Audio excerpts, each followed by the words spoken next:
Ұстаздар, қандай ғажап халықсыздар. Шәкіртке шындай биік алыпсыздар. Жан біткен жанарына нұр сыйлаған, Күндей боп күлімдеген жарықсыздар. жансыздар әділеген шуақты арман. Жатталсын есімдер жан жүрекке.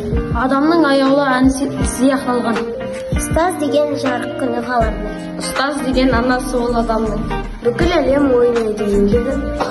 Сен де одан адам болып жаралдың. Ұстазыңды түсінген сен тереңнен. Бар әлемге еңбегімен еленген. Сенің бағын өге қарай елсі. Ол да бірге қуанышқа кенілген. Сол арқалай сенде өмір жалғадың. Ізгі іс қой, ұстаз тілін алғаның. Мақтау алсам ұстаздардың алдында. Ол өзінен орындалған арманым. Одан басқа жүрген кім бар жанды оқып. Ұстаз деген ұлылардың ұлысы. Ұстаздар бас иелік мәңгілік.